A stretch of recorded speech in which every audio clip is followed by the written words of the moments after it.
ಮಧ್ಯಾಹ್ನ ಊಟ ಮುಗಿಸಿದ ತಕ್ಷಣ ನಿದ್ದೆ ಮಾಡೋ ಅಭ್ಯಾಸ ನಿಮಗಿದೆಯಾ? ಹಾಗಿದ್ರೆ ಹುಷಾರಾಗಿರಿ. ನಿಮಗೆ ಡಯಾಬಿಟಿಸ್ ಬರೋ ಚಾನ್ಸಸ್ ಹೆಚ್ಚಾಗಿರುತ್ತೆ. ಎಸ್, ಸಾಮಾನ್ಯವಾಗಿ ನೈಟ್ ಶಿಫ್ಟ್ ಮಾಡೋರು ಮಧ್ಯಾಹ್ನ ಊಟ ಮಾಡಿ ಮಲಗೋ ಅಭ್ಯಾಸವನ್ನು ಇಟ್ಕೊಂಡಿರ್ತಾರೆ. ಎಷ್ಟೋ ಸಲ ಇದು ಅನಿವಾರ್ಯ ಅಲ್ಲದೆ ಇದ್ರೂ ಊಟ ಆಯ್ತಲ್ಲ, ಒಂದು ಸ್ವಲ್ಪ ಹೊತ್ತು ರೆಸ್ಟ್ ಮಾಡೋಣ ಅಂತ ಮಲಗೋದು ಸಾಮಾನ್ಯ.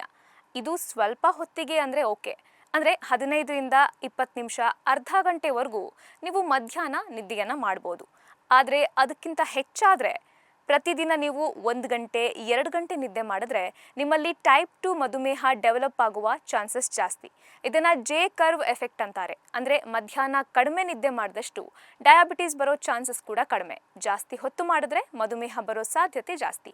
ಯಾಕಂದರೆ ಮಧ್ಯಾಹ್ನ ಮಲಗೋದ್ರಿಂದ ದೇಹದ ರಕ್ತದಲ್ಲಿನ ಸಕ್ಕರೆಯ ಪ್ರಮಾಣ ಕಂಟ್ರೋಲ್ಗೆ ಬರೋದಿಲ್ಲ. ಇನ್ನು ಡಯಾಬಿಟಿಸ್ ಮಾತ್ರವಲ್ಲದೆ ಬೊಜ್ಜಿನ ಸಮಸ್ಯೆ ಹಾಗೂ ಮಲಬದ್ಧತೆಗೆ ಕೂಡ ಮಧ್ಯಾಹ್ನದ ನಿದ್ರೆ ಕಾರಣವಾಗಬಹುದು. ವಾರದಲ್ಲಿ ಒಂದಿನ, ತಿಂಗಳಲ್ಲಿ ಒಂದಿನ ಮಲಗಿದ್ರೆ ಅಂಥ ಪರಿಣಾಮ ಏನು ಬೀರೋದಿಲ್ಲ.